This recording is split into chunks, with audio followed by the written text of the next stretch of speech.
ஹரஹர சங்கர ஜெய ஜெயசங்கர. ஒரு முறை காஞ்சிபுரத்தில் பெரியவா தரிசனம் கொடுத்து கொண்டிருந்தார். அப்போது ஒரு சுமங்கலி பெரியவாளுக்கு நமஸ்காரம் பண்ணிட்டு அவருக்கு பக்கத்துலேயே ஓரமாக நின்றுட்டு இருந்தா. பெரியவா என்ன வேணுங்கிற மாதிரி அவளை ஒரு பார்வை பார்த்தார்.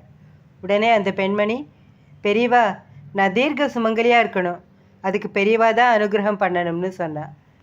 சுற்றி இருந்த எல்லாரும் பெரியவா என்ன சொல்ல போகிறாருங்கிற பதிலுக்காக ஆவலோடு காத்துட்டுருந்தா. உங்காத்துக்கு யார் வந்தாலும் வயிறு நிறைய சாப்பாடு போடு, தீர்த்தம் கொடு, பிச்சைக்காரர்களுக்கு கட்டாயமாக நிறைய தர்மம் பண்ணுன்னு சொல்லிட்டு 2 கையையும் உயர்த்தி நீ தீர்க்க சுமங்கலியாக இருப்பேன்னு சொல்லிட்டு ஆசீர்வாதம் பண்ணினார்.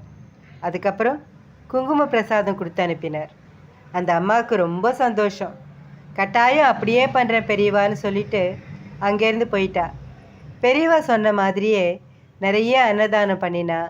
பெரியவா ஆசீர்வாதத்தில் தன்னோட 86வது வயசில் தீர்க்க சுமங்கலியாக சிவலோக பிராப்தி அடைஞ்சா.